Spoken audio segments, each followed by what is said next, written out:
pagi. Saudara, mari kita buka firman Tuhan di dalam kitab Nehemia.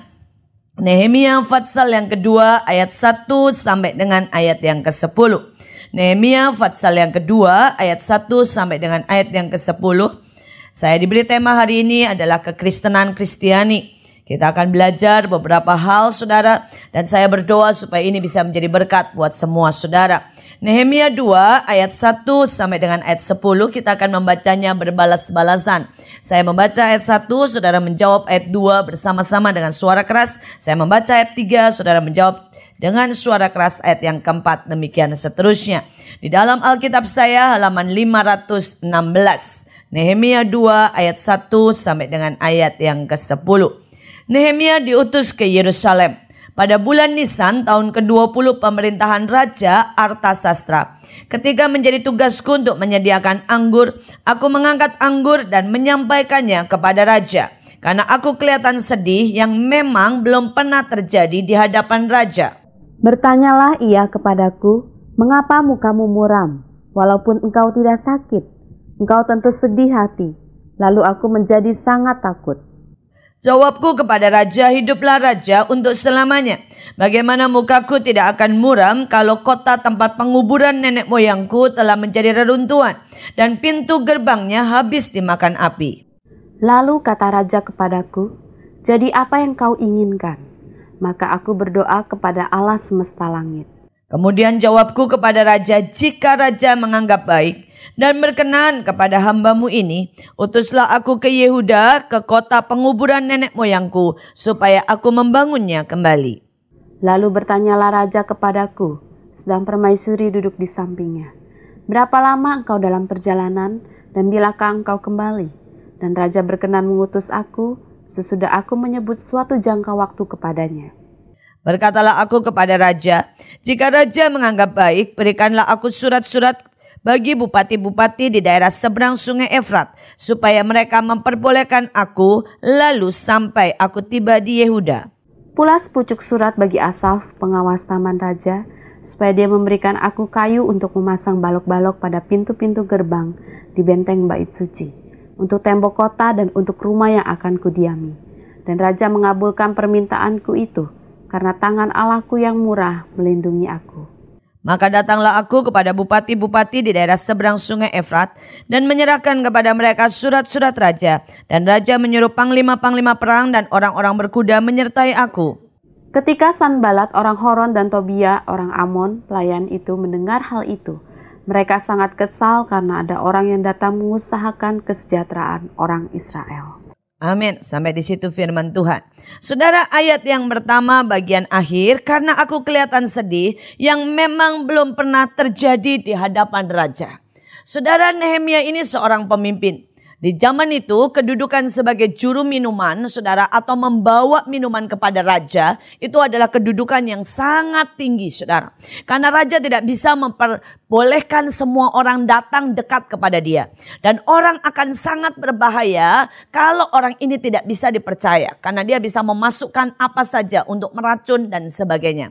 Saudara, karena itu kedudukan Nehemia saat itu bukan kedudukan biasa. Tapi dia mempunyai kedudukan seorang pemimpin yang bisa dipercaya.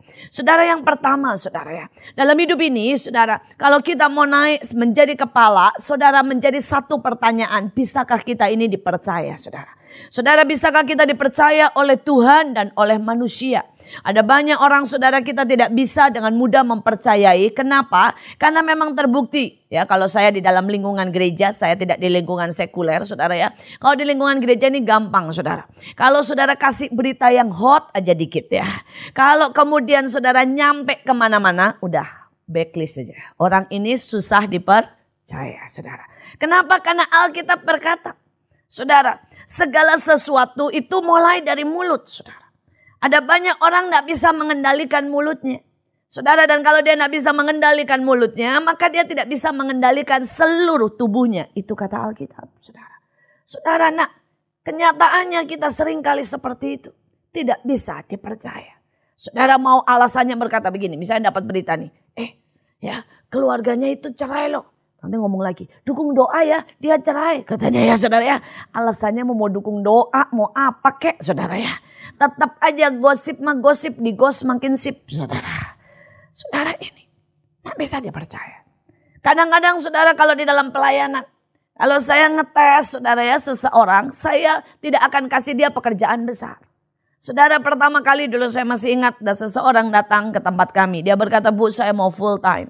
Saya mau sungguh-sungguh ya melayani Tuhan, memberikan hidup saya kepada Tuhan. Saya berkata oke.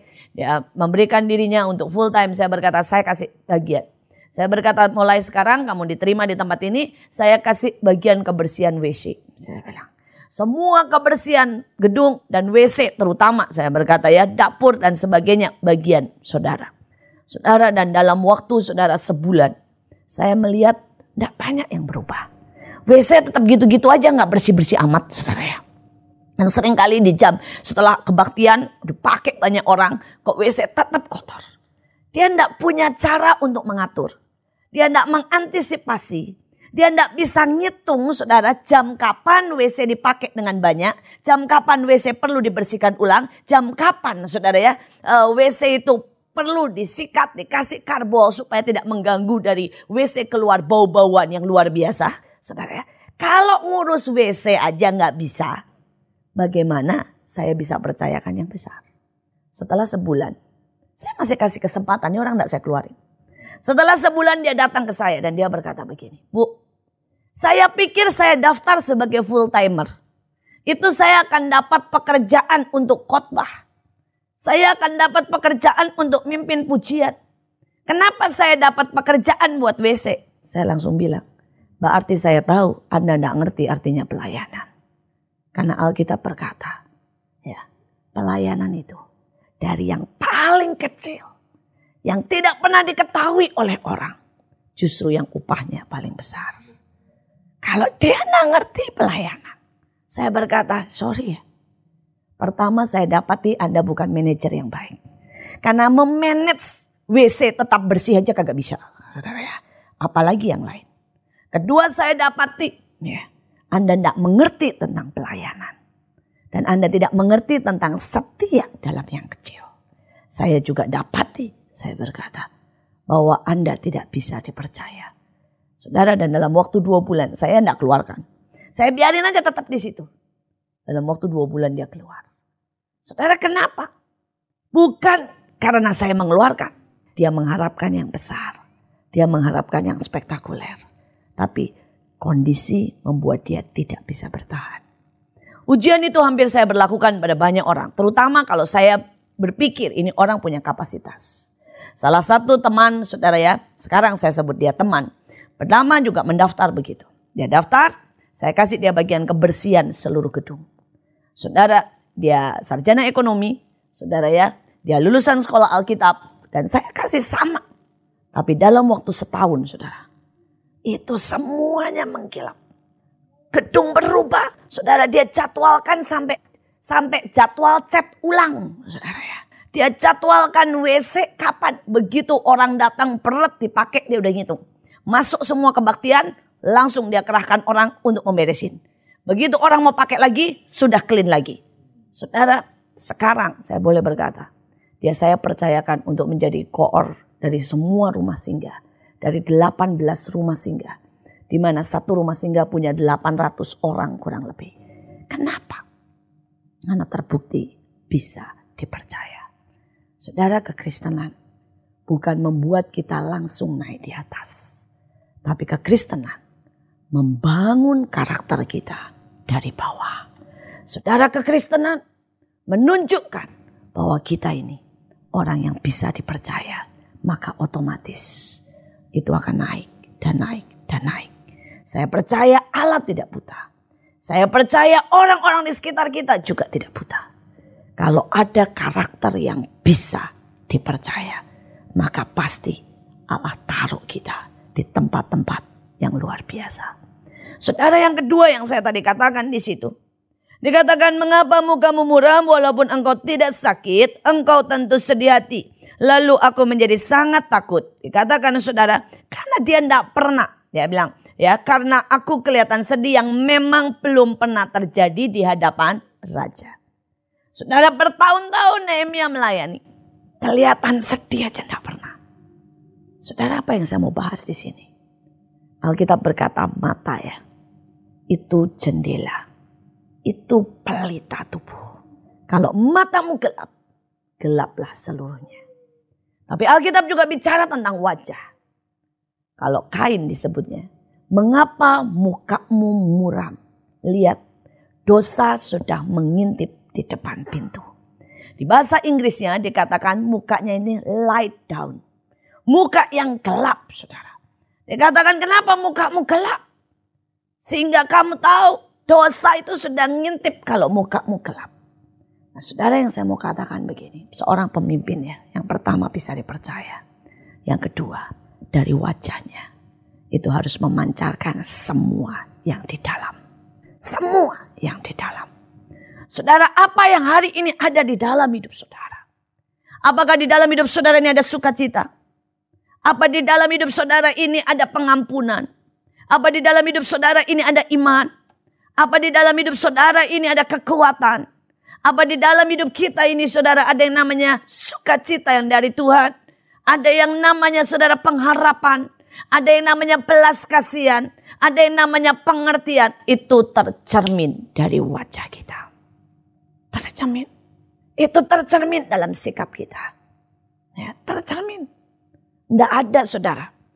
Orang yang misalnya ya, lagi menang. Juara dunia. Kayak misalnya nih juara dunia sepak bola. Tidak ada yang jalan begini. Tidak ada tuh. Begitu gol.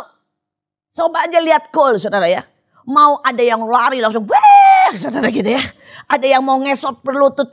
Saudara ya. Ada yang mode-mode. Yes saudara. Atau amin, amin. Saudara ya. Tetap ekspresinya menunjukkan bahwa dia menang. Saudara. Selalu. Kita mau berkata ya enggak bisa labur yang di dalam. Enggak bisa, enggak bisa. Saudara, istilah saya ya. Roh itu berbicara dengan roh. Jiwa berbicara dengan jiwa. Tubuh berbicara dengan tubuh. Saya boleh kasih beberapa bukti lagi. Saudara bisa bicara dengan orang dalam waktu 10 menit lah saudara. Ya, dalam 10 menit mungkin orang ini oke. Tapi saudara bisa begini. Sorry lah, gue gak nyambung sama dia. Betul kan? Tapi kadang-kadang saudara bisa bicara sama orang baru 10 menit. Gak kenal siapa dia. Ini orang enak banget loh diajak bicara. Kenapa? Karena roh akan berbicara dengan roh. Jiwa bicara dengan jiwa. Tubuh bicara dengan tubuh. Di dalam hidup kita. Bagaimana? Saudara, saya melayani dan menangani puluhan ratusan. Orang-orang saudara ya dari berbagai golongan. Saudara, Tuhan percayakan dalam hidup saya untuk menangani pemulung anak-anak jalanan. Ya, itu kelihatan sekali. Kalau wajahmu ini sudah anti dengan mereka ya. Mereka tidak bisa dekat. Tidak bisa dekat. Beberapa kali saya coba ajak mereka pergi ke gereja. Bersama saya. Saudara, baru di depan aja ya. Penyambut tamunya ini. Tidak ngomong apa-apa. Tapi caranya ngeliat udah dari atas sampai bawah. Mereka udah muter lagi ngomong begini. Bu, kita tuh gak diterima di sini. Percayalah bu, kita tidak diterima. Saudara tidak perlu ngomong apa-apa. Dari wajahmu cara nyalamin loh saudara ya. Mereka tahu. Mereka dicurigai. Saudara. Karena itu. Saya sebagai pemimpin mereka. Saya tidak mungkin. Kalau saya pakai bahasa yang sama. Begitu datang ke rumah saya udah set. Udah mereka tidak akan balik. Betul kan? Saudara. Mereka harus tahu di dekat saya. Bahwa mereka diterima. Mereka diterima. Diterima bukan berarti saya tidak merubah mereka. Saudara boleh tanya sama semua anak-anak. Saya itu galak saudara ya. Saya kalau udah ngamuk saya amukin satu-satu. Saudara. Tapi mereka tahu mereka diterima. Saudara kenapa? Karena yang dari dalam ini memancar. Nehemia menunjukkan sukacita. Tidak pernah kelihatan sedih. Nehemia menunjukkan iman. Dan hari ini dia datang dengan wajah sedih. Tapi dia juga menunjukkan sesuatu. Dia sedih bukan untuk dirinya sendiri. Tapi dia sedih untuk bangsanya. Dia menunjukkan belas kasihan. Saya berdoa. Di sini akan tampil pemimpin-pemimpin. Yang dari dalam ini keluar yang kuat. Orang bertemu kita dengan berkata, ya ada sesuatu yang aku suka dari engkau. Ya. My boss, karyawan bawah, atas, saudara. Semuanya. Saudara, kita ini bisa, saudara. Tergantung apa yang keluar dari hidup kita. Saudara, saya bicara mulai dari orang yang paling bawah. Saya kadang-kadang duduk bersama anak-anak yang kelas 2, kelas 3 SD. Kadang-kadang saya duduk bicara dengan bos-bos seperti hari ini, saudara ya. Kadang-kadang saya berbicara dengan pencoleng, pemungut, puntung-puntung rokok, saudara. Dan itu tidak membuat, saudara ya, kita menjadi berkata, ya kalau saya bergaul dengan gelandangan saya jadi kampungan. Enggak. Karena seharusnya kalau kita seorang pemimpin yang dari dalam ini, yang akan keluar mempengaruhi, membawa dampak. Nehemia boleh seorang bawahan, tapi lihat hanya wajahnya yang berbelas kasihan, wajahnya yang sedih menggerakkan hati raja dan hati permaisuri. Betul? Lihat dampaknya, karena yang dari dalam nih keluar kemurnian, keluar belas kasihan. Saya berdoa supaya kita jadi orang-orang di sini yang dari dalam kita ini ya keluar sesuatu. Karena itulah pentingnya saya bersyukur sekali ya untuk acara seperti ini. Kenapa? Karena saudara tidak mungkin mengeluarkan iman kalau di dalam tidak ada iman. Saudara mukanya tidak mungkin mengeluarkan pengharapan dan sukacita kalau memang saudara di dalamnya tidak ada sukacita dan pengharapan. Karena itu saya bersyukur bahwa chapter ini memberikan sesuatu yang bagus. Saudara diisi dulu yang rohani, kemudian dibawa kepada penerapannya. Kemudian dibantu lagi dengan informasi yang akan menambah ya, kekuatan kita atau kemampuan kita. Dan itu yang benar. Karena semua harus dimulai dari dalam. Saudara hari-hari ini ambil waktu banyak. Ambil waktu banyak dengan Tuhan untuk membuat yang di dalam ini semakin kuat. Saudara, kalau saya sudah mulai terlalu banyak dalam kesibukan. Ya, kita semua orang sibuk. Saya rasa walaupun saya bukan orang yang bergerak di sekuler, saya berani bertanding kesibukan dengan saudara. Saudara ya, saya berani bertanding saudara ya, jam-jam kerja saya dengan saudara. Karena itu saya berkata, saya tahu artinya jadi orang sibuk. Saudara, saya seorang istri. Jadi saya punya urusan dengan suami saya dan dengan anak-anak saya, jelas. Saudara, saya tetap ibu rumah tangga yang harus ngurusin PR, harus bayar uang sekolah, harus tanya besok ada ulangan atau tidak, ya harus tanda tangan dan sebagainya. Saya seorang hamba Tuhan yang full time, yang harus keliling, saudara. Dan 1 bulannya, saudara, kurang lebih saya khotbah sebanyak 30 kali. Jadi saya harus mempersiapkan firman Tuhan. Ya, kadang-kadang lebih harus mempersiapkan firman Tuhan. Saya harus bergumul banyak tentang apa yang Tuhan mau sampaikan. Saya dipercayai Tuhan untuk memimpin sebuah yayasan, saudara. Ya, yang yayasan ini bergerak untuk anak-anak jalanan, pemulung, ya, orang-orang yang di bawah garis kemiskinan. Kurang lebih 8.000, saudara. 8.000 orang. Saudara, dengan 18 rumah singgah, dengan ada yang di depan itu kalau saudara lihat, ya, itu adalah bagian bisnis kami.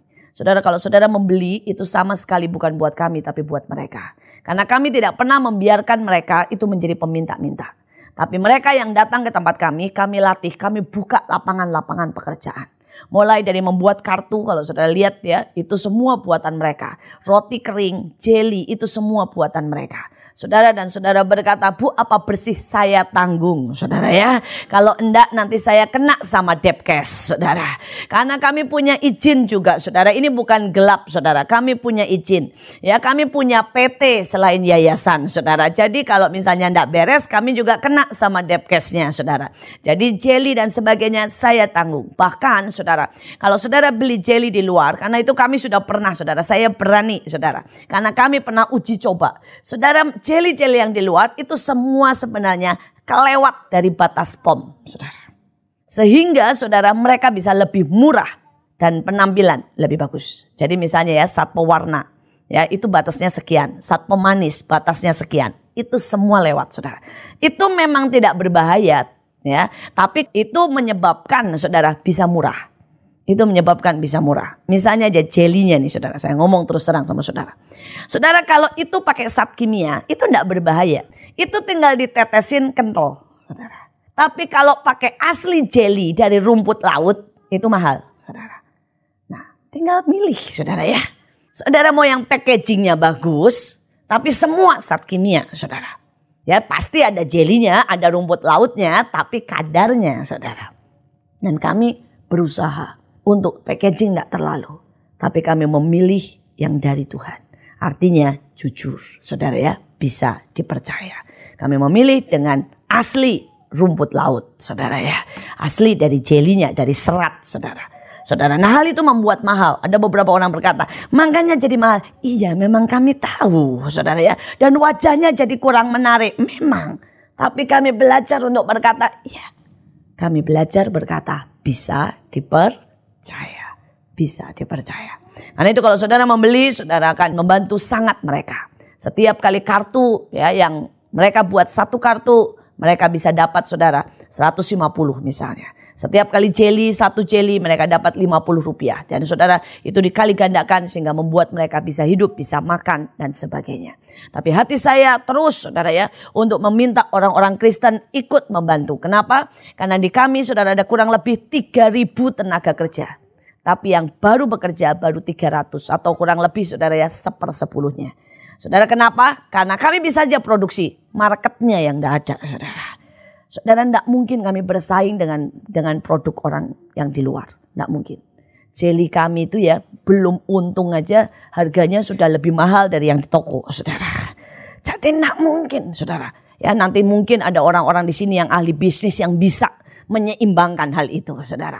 Kenapa produk kami lebih mahal? Karena kami memberi untuk mereka lebih banyak dari orang lain. Kami memberi lebih banyak. Saudara, tapi saya teruskan. Saudara, di tengah kesibukan yang seperti itu. Kalau saya sudah mulai terlalu sibuk, maka sesuatu yang kosong saya rasakan. Saudara, saya menjadi lebih mudah marah.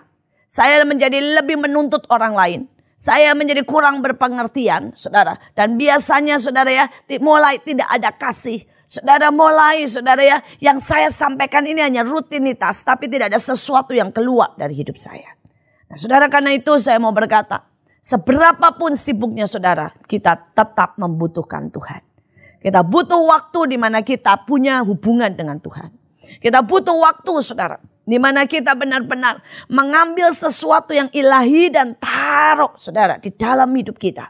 Renungkan. Karena Alkitab berkata renungkan firman Tuhan siang, pagi dan malam. Maka apa saja yang kau buat akan berhasil. Saudara, ambil waktu untuk saat teduh dengan Tuhan.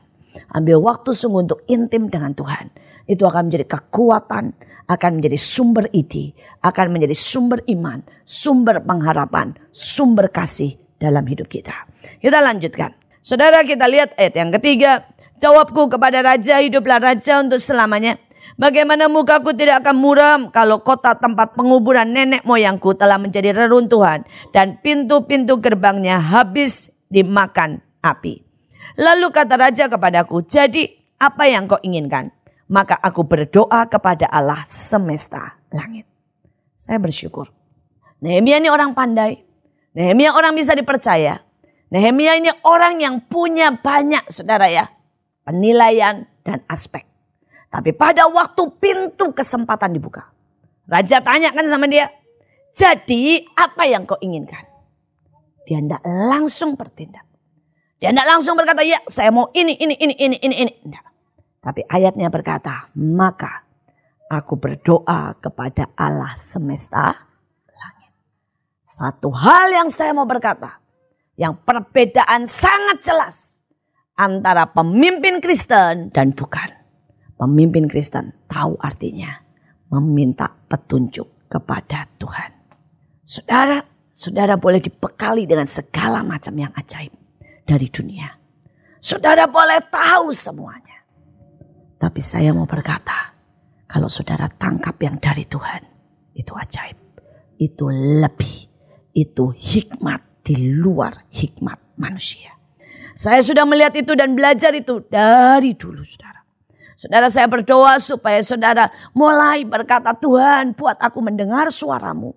Buat aku mengerti petunjukmu. Buat aku menangkap hikmatmu. Buat aku sungguh-sungguh tahu tuntunan-tuntunan dan jalan-jalanmu. Itu akan berbeda sekali. Saudara, saya akan kasih kesaksian beberapa. Saudara, pada waktu saya sekolah di Belanda saat melakukan tugas akhir, saya sekolah sebagai arsitek saudara ya. Saya ngambil S2 di TU Delft Belanda. Saudara, dan pada waktu itu kami punya dosen pembimbing 5 orang. Saudara, dan mereka ada interior, mereka ada bagian bau metodiknya, itu bau metodik itu yang kecil-kecil. Mereka bagian steady bau-nya, bagian jalanan, bagian semuanya.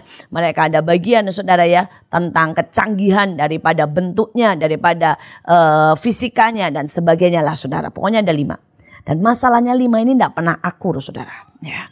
Saudara, kalau yang satu bilang iya, yang lain bilang enggak. Yang satu bilang iya, yang lain bilang jelek, saudara. Dan saya tahu kalau saudara di pekerjaan, di sekuler, dan saudara mendadak punya 5 bos, saudara tahu rasanya. Ya. Rasanya kayak ditarik sana, ditarik sini, saudara ya. Dan kemudian semuanya berteriak, dan semuanya berkata yang ini bagus, yang ini jelek, yang ini bagus, dan akhirnya berantakan. Saudara, dan saya sudah kerjakan 6 bulan, saudara.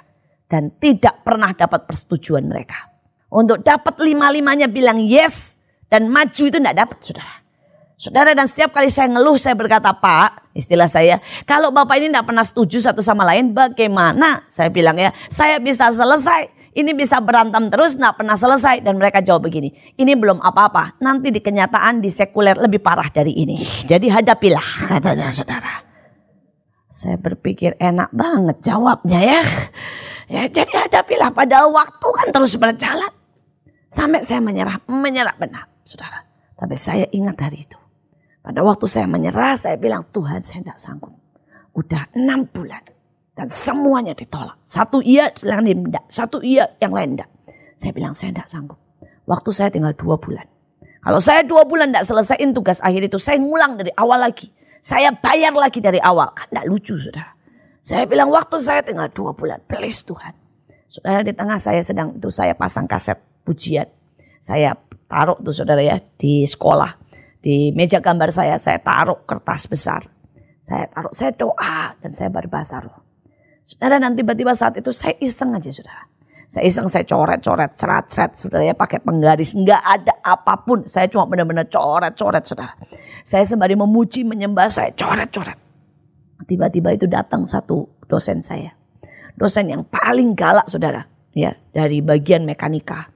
Saudara, dia datang, saudara, dia profesor. Dia datang, dia bilang begini, kamu ngapain? Saya bilang, ya kerja. Saya bilang, kalau bilang doa kan dimarahin, saudara ya. Doa di rumah lah, kerja di sekolah itu, saudara. Saya bilang kerja. Dia bilang, mana saya lihat perkembangannya. Dia lihat, saudara, saya pikir, aduh, saya ini cuma coret-coret. Begitu dia lihat tuh, saudara ya, gambar. Saya coret-coret, saya bahkan gak ngerti apa yang saya gambar. Saudara ya, dia bisa berkata gini, wow, ini konsep luar biasa. Saya mikir, apanya yang luar biasa? Nggak ada yang luar biasa di sini, saya nyoret-nyoret. Saudara, saya itu tugas akhir saya itu mesti membuat satu kota buat orang tua. Saudara, jadi satu kota khusus buat orang tua. Di mana orang tua itu harus temukan semua kebutuhan mereka di situ. Mereka tidak boleh tersesat di situ. Mereka juga tidak boleh keluar dari situ, saudara ya. Karena mereka kalau keluar nanti hilang gitu, saudara. Jadi itu kota harus kota buat orang tua. Di mana orang tua berpikir mereka pindah dari satu tempat ke satu tempat. Padahal cuma di kota itu gitu istilahnya, saudara. Saudara, ada begitu banyak tuntutan, saudara, di kota itu. Nah, saya itu gambar di situ. Saya tuh lagi nyoret-nyoret apa sih? Saya coret-coret. Saya coret ada segitiga. Saya coret di tengah. Dan saya coret di sini ada kotak. Di sini ada bulat. Di sini, saudara ya, ada gambar segi 5. Saya cuma iseng aja coret-coret. Dan dia bilang, ini sistem yang luar biasa. Dia bilang ya, kamu buat di setiap pojok ya, itu sebuah sesuatu dengan ciri yang khas sekali. Itu tempat tinggal mereka, tempat tinggal mereka, tempat tinggal mereka, tempat tinggal. Di tengah itu semua fasilitas. Dari satu ke satu tidak bisa langsung, tapi semua ke pusat. Jadi otomatis tidak ada orang yang bisa keluar kecuali dari pusat. Terus dia cerita lah, saya dengerin, ya lu cerita, gue nangkep. Ya saya catat ya saudara. Saudara ya, saya tangkap saudara semuanya. Saudara, dan saya gambar. Dalam waktu seketika saudara. Itu semuanya setuju. Tapi ada beberapa yang masih tidak setuju, bagian arsiteknya lah. Biasa arsitek itu paling rewel saudara ya. Karena buat mereka keindahan itu nomor 1. Ya itu di situ itu begitu beda interestnya karena di situ. Yang satu keindahan nomor 1, satu saudara ya pengenalan nomor 1, yang satu keamanan nomor 1. Nah udah deh, biasanya konflik. Cuma satu saudara, bagian arsitekturnya enggak suka. Dia bilang ini terlalu biasa, keindahannya tidak ada. Saudara, yang spektakulernya enggak ada. Saudara, tapi yang ajaib, Dosen saya berkata begini, pokoknya ya nanti ya, siapapun yang mau menentang kamu, biar menghadapi saya, saudara. Dan akhirnya saya selesai dalam waktu 2 bulan. Saya lulus dengan baik. Saya cuma mau katakan, kita boleh punya pengetahuan apapun. Tetap ada hikmat Tuhan yang membantu dan menyelesaikan. Tetap ada keajaiban hari lepas hari. Pada waktu kita minta petunjuk Tuhan, ya, selalu ada sesuatu yang tiba-tiba Tuhan kerjakan dari kesupranaturalannya. Dan sampai hari ini saya lihat keajaiban itu. Hal yang kedua, saudara, saya mau cerita apa adanya tentang sekolah. Saudara, Tuhan suruh kami buat sekolah untuk anak jalanan, untuk pemulung dan sebagainya.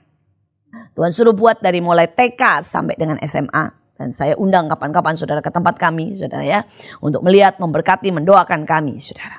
Saudara, itu sekolah mujizat. Karena kami cuma punya uang 50 juta. Dan hari ini sekolah itu berdiri, dan kalau ditotal semuanya, maka semuanya itu 100 M, saudara. Saudara, itu benar-benar ajaib. Tuhan sendiri yang mengerjakan. Ada banyak orang yang datang ke tempat kami dan protes, saudara. Dia bilang, kalau ini ya buat pemulung, buat sekolah saja.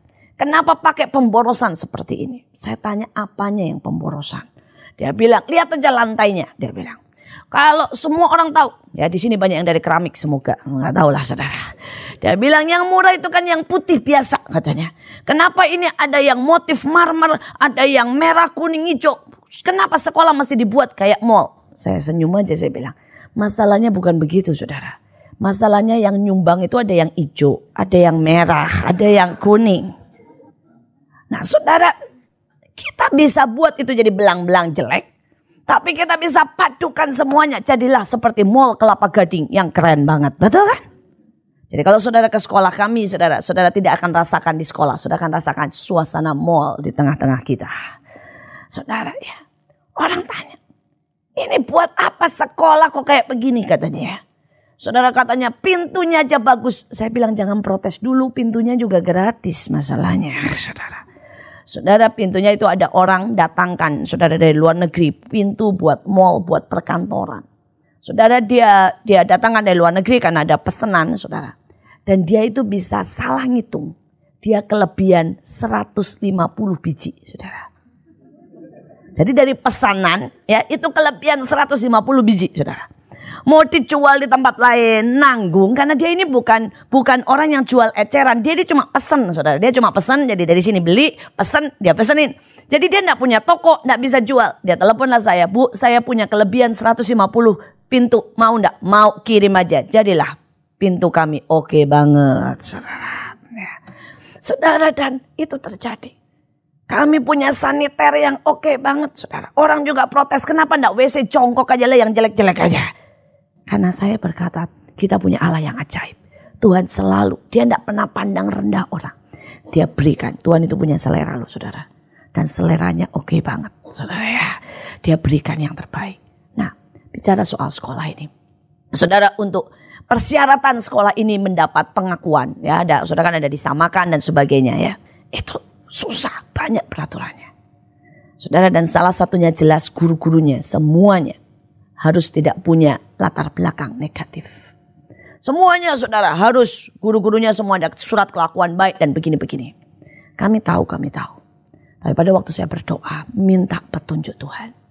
Tuhan bilang begini, terima semua guru blacklist yang daftar. Nah, mengerikan kan saudara. Saudara, Tuhan bilang terima semua guru yang bekas di blacklist dari sekolah lain yang daftar di tempatmu. Mereka memang tidak mungkin bohong. Mereka bilang, Bu, saya dikeluarkan dari sekolah ini. Karena kami kan pasti tanya, data kenapa keluar dari sana, kenapa begini. Dan kami telepon. Dia bilang yang satu dikeluarkan karena tertangkap berzina. Yang satu saudara dikeluarkan karena ketangkap nyuri. Satu lagi dikeluarkan karena mukul anak. Saudara, ada kurang lebih 5 guru.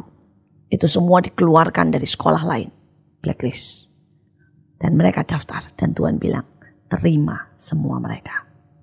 Nah, petunjuk Tuhan itu masalahnya begitu. Sering beda sama yang kita mau, saudara. Saudara, saya berkata Tuhan, ini menurut peraturan saudara ya. Begitu saudara terima mereka, maka sekolah saudara tidak mungkin disamakan. Paling pol saudara diakui. Tingkatannya apa ya? Pertama terdaftar, kemudian diakui, kemudian disamakan. Ya, paling pol diakui, saudara. Tidak mungkin disamakan. Bagaimana, saudara?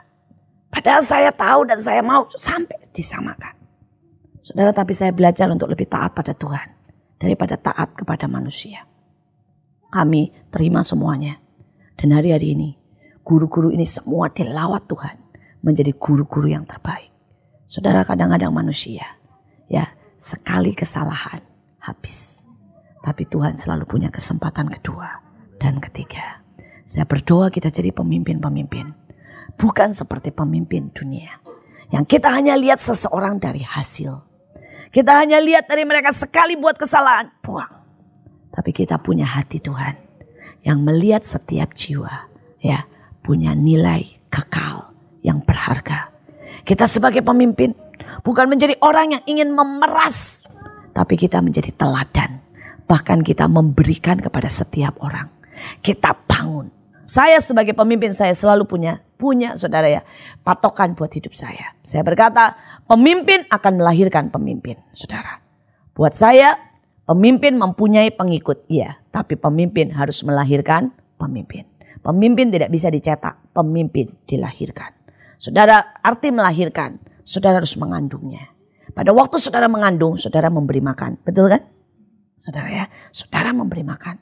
Saudara, pada waktu melahirkan, ya, sebagai seorang ibu saya ngerti banget arti mengandung dan melahirkan. Saudara, saya tahu artinya pengorbanan di situ. Saya tahu artinya perjuangan di situ. Saya tahu artinya kesakitan di situ. Saya tahu artinya juga dipotong di situ. Karena seorang anak yang lahir juga harus dipotong, saudara. Saudara, nah, saya berdoa supaya kita ini jadi pemimpin yang melahirkan pemimpin.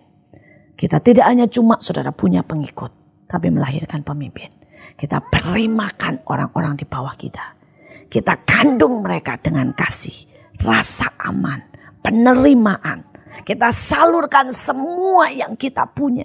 Seperti seorang ibu yang mengandung, saudara, menyalurkan semua yang dia punya, termasuk perasaannya. Termasuk saudara gen-gen yang ada dalam hidupnya, saudara. Kelemahan maupun kelebihannya kita salurkan semuanya. Sampai ini anak di dalam perut kita mau tidak mau mirip sama kita. Betul loh? Nggak ada anak mirip tetangga gitu ya. Saudara ya, pasti mirip kita. Kenapa? Karena dikandung, saudara. Dikandung. Nah, saya berdoa supaya kita seperti itu. Kita belajar untuk melahirkan pemimpin-pemimpin. Tidak ada kambing beranak bebek itu. Kan tidak mungkin. Kalau kita ini pemimpin yang benar, kita akan melahirkan pemimpin lagi. Pemimpin tidak boleh melahirkan pengikut. Pemimpin akan melahirkan seorang pemimpin. Saya bersyukur di tempat kami saya punya pemimpin-pemimpin yang lebih oke dari saya.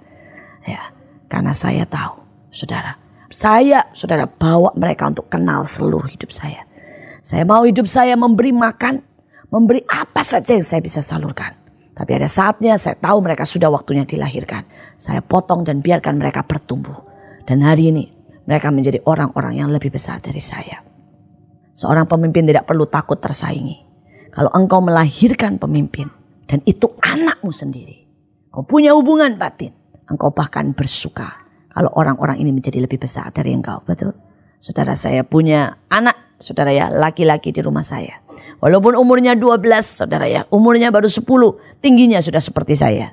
Berat badannya sudah lebih banyak dari saya.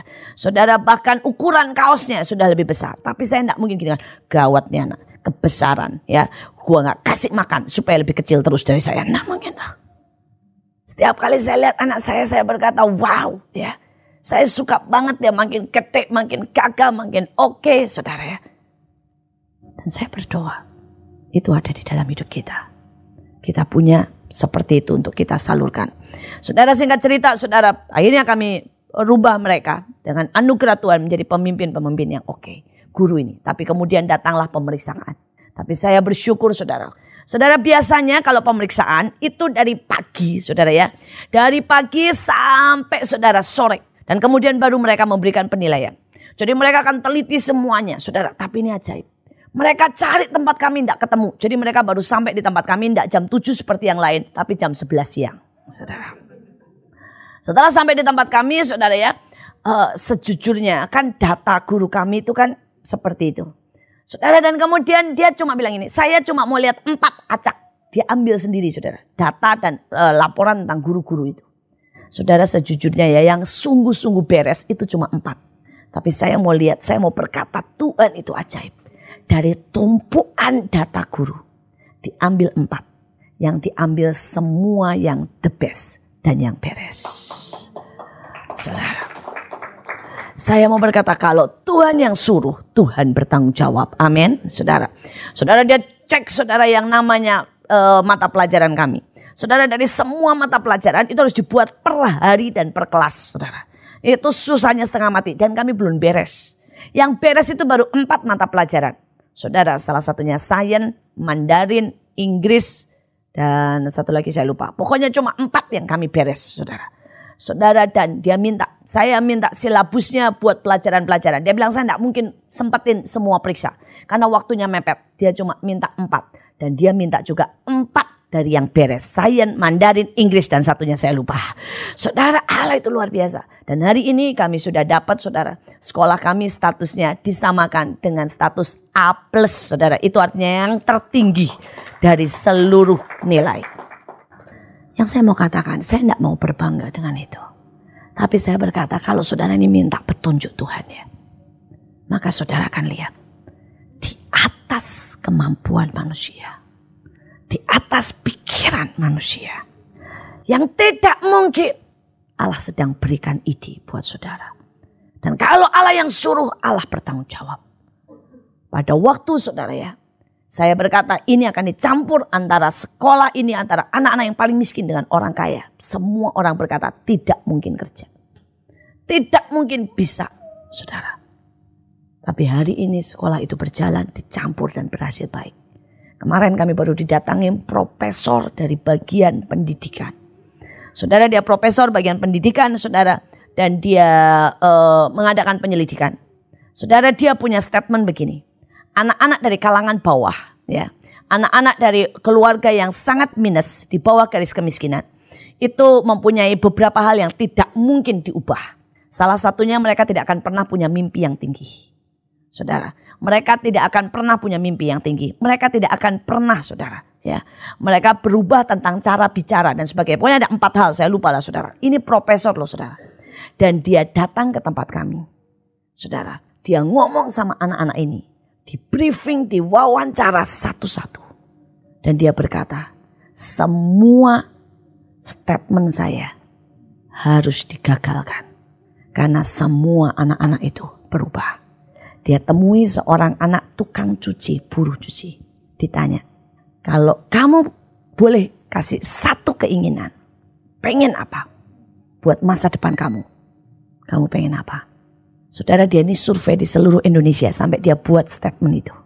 Karena semua akan jawab, saya pengen makan, pengen kawin, cuma begitu.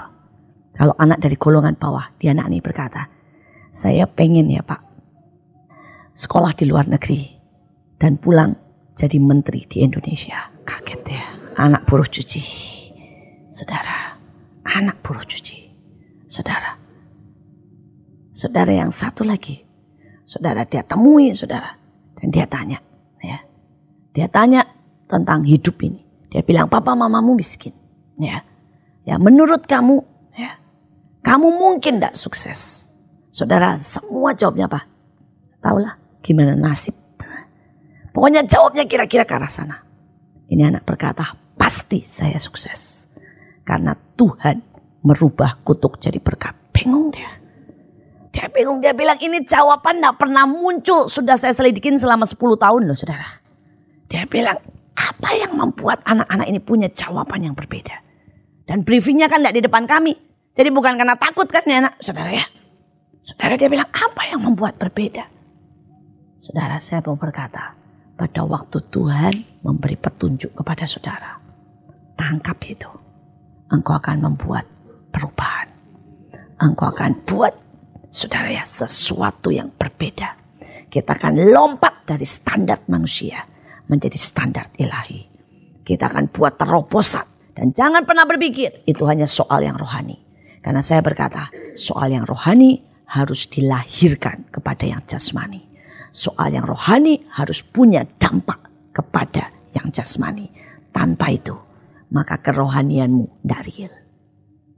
Banyak orang berpikir kalau dia rohani terus. Saudara ya, kita ini masih jalan. Saya bilang ya, kalau engkau yang rohani tidak bisa lahirkan ke jasmani.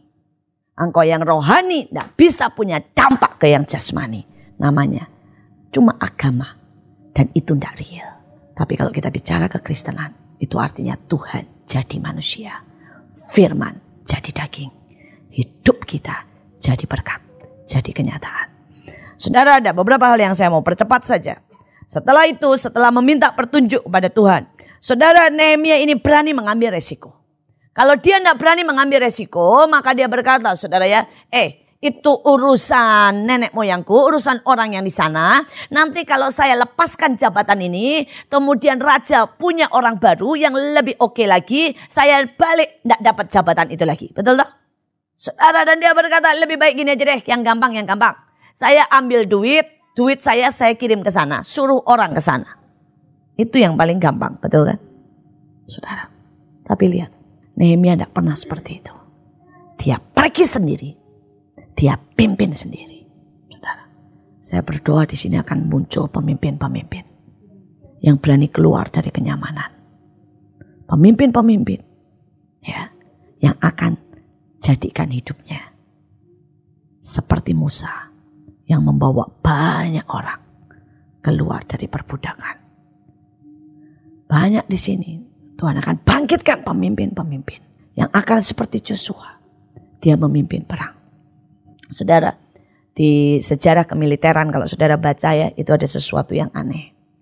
Di mana-mana dia bilang itu secara normal. Kalau mimpin perang, jenderal itu selalu paling belakang. Saudara. Ya, pasukan di depan, jenderal paling belakang. Saudara, tetapi di dalam sejarah itu didapati semua jenderal besar yang membawa kemenangan, ya, cirinya mereka selalu di depan, termasuk jenderal-jenderalnya Israel. Saudara, Israel itu hampir perang tidak pernah kalah loh, hampir tidak pernah kalah, saudara. Dan saya ini suka banget cerita-cerita peperangan. Dan saudara, pemimpin-pemimpin yang terhebat seperti Napoleon Bonaparte dan sebagainya, saudara. Ini pemimpin-pemimpin yang pada peperangan besar dia selalu di depan. Dia di depan, saudara. Ya, dia selalu sebelum orang lain datang. Bahkan dia sudah belajar, sudah kirim mata-mata. Kemudian dia tunjukkan hidupnya sendiri di situ. Dia bukan orang yang dari jauh memimpin, tapi orang yang di situ bersama anak buahnya. Dan salah satunya adalah para jenderal-jenderal orang Israel. Itu cirinya dia selalu di depan. Saudara, dia beri contoh, dia jadi teladan, dia pimpin sendiri. Strategi di lapangan turun sampai ke bawah. Saudara, dan Yesus buktikan itu. Dia bukan orang yang berkata, nak mau selamat ke sini, katanya ya. Nih gue lemparin nih barang ya, buat kamu tali lempar ke sini. Enggak kan? Dia mati turun buat kita. Dia berkata, ini jalannya, aku nih loh jalan kebenaran dan hidup.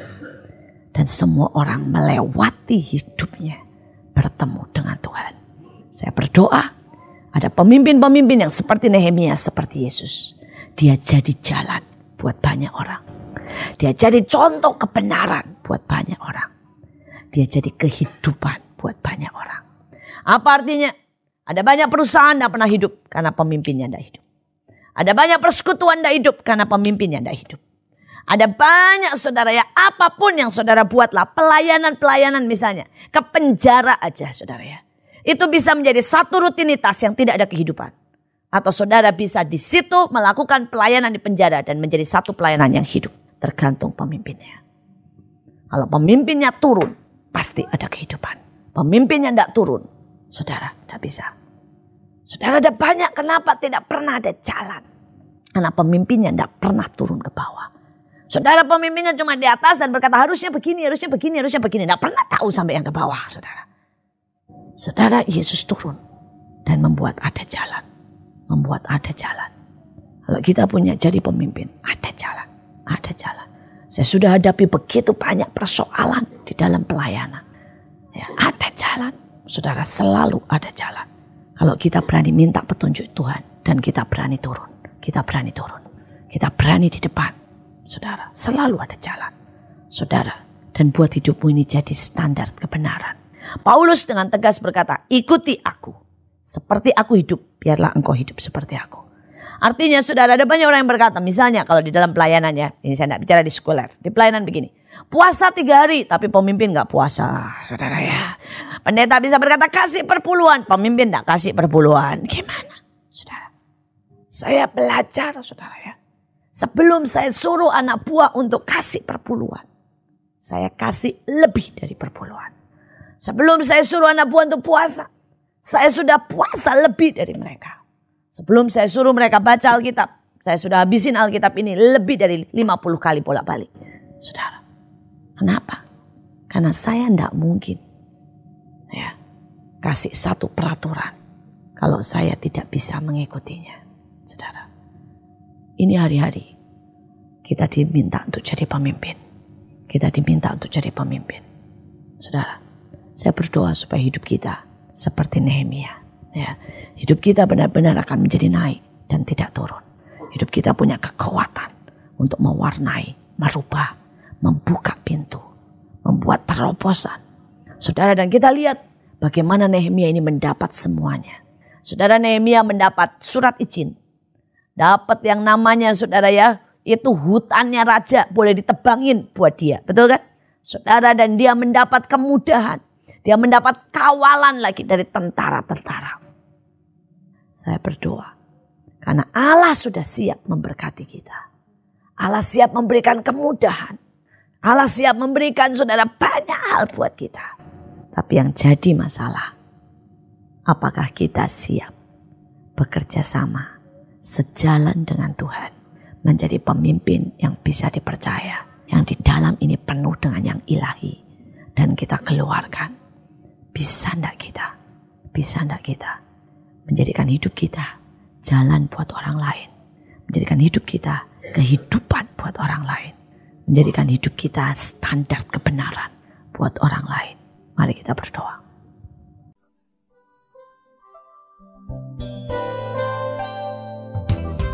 Anda diberkati dengan pemberitaan firman Tuhan. Dapatkan kaset, VCD, CD, MP3, dan buku-buku rohani dari hamba-hamba Tuhan, Evangelis Yusak Cipto, Pendeta Petrus Agung, Evangelis Iin Cipto, dan hamba-hamba Tuhan lainnya. Tersedia juga banner dan alat-alat tarian lainnya.